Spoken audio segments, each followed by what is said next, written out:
کیا جائے، اللہ کے بندوں پر ظلم کیا جائے، اللہ رب العزت کو یہ بات برداشت نہیں ہوتی ہے، اللہ کو یہ بات بالکل برداشت نہیں ہوتی ہے۔ وہ فرمایا الخلق عیال اللہ، تمام کی تمام مخلوق جو ہے نا یہ اللہ کا کنبہ ہے۔ یہ سمجھانے کے لیے بتایا ہے، مطلب اللہ کے کوئی اولاد نہیں ہے، نہ اللہ خود کسی سے پیدا ہے۔ خود بیان فرمایا لم یلد ولم یولد ولم یکن لہ کفوا احد، اس نے کسی کو نہیں جنا ہے نہ اس کو کسی نے جنا ہے۔ اللہ رب العزت تو بے نیاز ہے، اس کے جیسا تو کوئی ہے ہی نہیں۔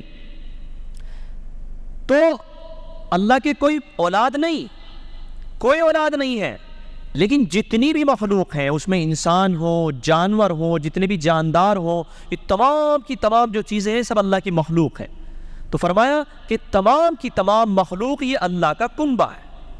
یہ مثال دینے کے لیے سمجھایا، جسے ہمارا خاندان ہوتا ہے۔ اب آپ بات سمجھیے، میں ہوں، میرا گھر ہے، میرا خاندان ہے، اب میرے کسی گھر کے کسی فرد پر، میرے خاندان کے کسی فرد پر کوئی دوسرا آدمی ظلم کر رہا ہے اور اس کو پریشان کر رہا ہے، اس کے لیے زندگی تنگ کر رہا ہے، اسے ستا رہا ہے، تو آپ خود سوچیں کہ مجھے تو اس پر غصہ آئے گا۔ کیوں بھائی؟ اگر آپ کے خاندان کے کسی بچے کو، کسی بڑے کو، کسی بزرگ کو، کسی گھر والے کو کوئی آدمی ستا رہا ہے، پریشان کر رہا ہے، تو آپ کیا کریں گے؟ آرام کی نیند لیں گے؟ بھائی ایسا ہوتا ہے کیا؟ آپ تو ایسے خاموش بیٹھے جیسے آسمان سے اوپر کی بات چل رہی ہو۔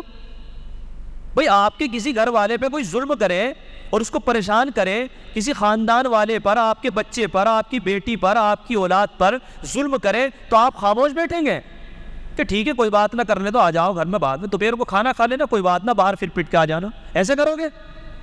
کیا کرو گے اس کے لیے؟ کوشش کرو گے نا اسے اس کے ظلم سے نجات دلانے کی، اور اگر تمہارے اندر ہمت اور طاقت ہوگی تو اس ظالم کا مقابلہ کرنے کی بھی جو ہے تم کوشش کرو گے۔ کیوں؟ اس لیے کہ یہ تمہارے کنبے کا حصہ ہے، یہ تمہاری اولاد ہے، تمہیں برداشت نہیں ہوگا یہ کہ ہم کسی پہ ظلم ہوتے ہوئے دیکھیں، یہ ہم سے نہیں ہوگا۔ ہمارے بچے پر اور ہمارے ہوتے ہوئے ظلم ہو، یہ کیسے ہو سکتا ہے؟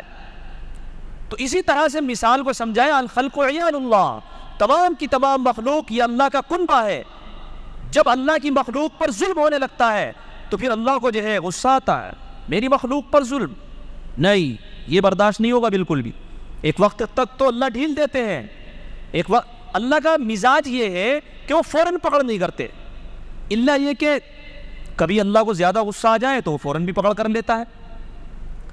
دیکھیے سب لوگ بچ سکتے ہیں، لیکن ظالم انسان جو ہوگا، جو ظلم کرے گا کسی پر، وہ اللہ کی پکڑ سے نہیں بچ سکتا ہے، چاہے وہ عمر کی بالکل آخر میں جا کر کے، چاہے وہ بڑھاپے میں جائے، چاہے وہ مرنے کے وقت میں ہو، چاہے جوانی میں ہو، اس کے اوپر پکڑ آئے گی۔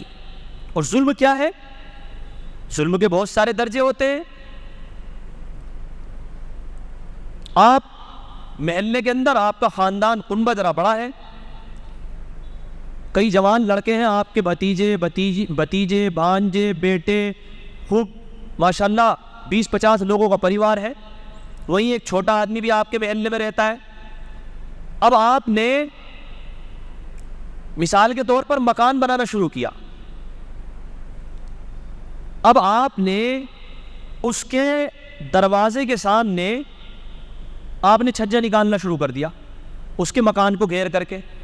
اب اس نے کہا کہ بھائی آپ یہ کیوں کر رہے ہو، اس سے تو میرا دروازہ گر جائے گا، آپ پیڑ کیوں باہر نکال رہے ہو، اس سے تو مجھے پریشانی ہوگی۔ تو اب آپ کہتے ہیں بھائی کیا پریشانی کی بات یہ ہے، ہمارا حق نہیں ہے کیا؟ تیرا دروازہ گر رہا تو ہم اس کے ذمہ دار ہیں کیا؟ ہمیں تو اپنی پیڑی نکالنی ہے، ہم کہیں کو نکلیں گے یا نہیں نکلیں گے؟ اور وہ بیچارہ کوشش کر رہا ہے، اب اس نے اگر تھوڑی بہت ہمت دکھائی تو پتہ چلا بھتیجے بھی نکل کے آ گئے، بھانجے بھی نکل کے آ گئے، اور لڑکی بھی نکل کر کے آ گئے، اور اس کی دھلائی کر دی، چھید دیا اس نے۔ کیوں؟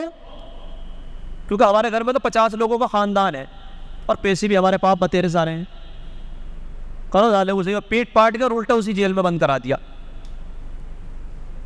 کر دیا تم نے۔ تمہارے پاس پیسہ تھا، طاقت تھی تمہارے پاس میں، تم جیت گئے، تمہیں لگ رہا ہے تم جیت گئے ہو، تمہیں لگ رہا ہے کہ تمہارا چھجا نکل گیا، تمہیں لگ رہا ہے تمہاری پیڑھی نکل گئی، لیکن وَلَا يَحْسَبَنَّ اللَّهَ وَلَا تَحْسَبَنَّ اللَّهَ غَافِلًا عَمَّا يَعْمَلُ الظَّالِمُونَ، ہرگز اللہ کو غافل مت سمجھنا۔ اللہ نے یہ الفاظ استعمال کیے ہیں کہ جو بھی ظلم کر رہا ہے تو ظالم کان کھول کر کے سن لے، اللہ اس سے غافل نہیں ہے۔ تو نے طاقت کے نشے میں ظلم تو کر دیا ہے، تو نے کام تو یہ نمٹا دیا ہے اپنا، لیکن میں تجھے سزا دوں گا ضرور۔ آخرت تو جگہ ہے، وہاں تو ملے گا تجھے، وہاں تو دیکھوں گا میں تو کیا کر سکے گا۔ یوم لا ينفع الظالمین معذرتهم ولهم اللعنۃ ولهم سوء الدار، جس دن ظالم کو اس کی معافی تلافی کرنا، اے اللہ مجھ سے بھول ہو گئی تھی، میں نے اس کو مارا تھا، اے اللہ میں کہاں بیوقوف بن گیا تھا، میں نے کیوں اس پہ ظلم کیا تھا، کچھ نہیں ہوگا، قرآن نے منع کر دیا۔ یوم لا ينفع الظالمین معذرتهم، تم کتنی توبہ کرتے رہنا، اللہ کے سامنے گڑ گڑاتے رہنا، اے اللہ بس اس وقت میرے پاس میں طاقت تھی، میں اس کے نشے میں نہیں سمجھ سکا، کتنا بھی تم ہاتھ پیر مان لینا، نہیں، وَلَهُمْ سُوءُ الدَّارِ، تمہیں جو ہے برے ٹھکانے میں ڈال دیا جائے گا، جہنم میں ڈالا جائے گا۔ تم نے میرے بندے کو کمزور سمجھا، وہ اندر گھٹ کے رہ گیا، اے اللہ میں اتنا کمزور تھا، میرے پاس میں طاقت نہیں تھی، اس نے مجھے دبا لیا، میرے ساتھ ظلم کر دیا، میں کیا کر سکتا ہوں؟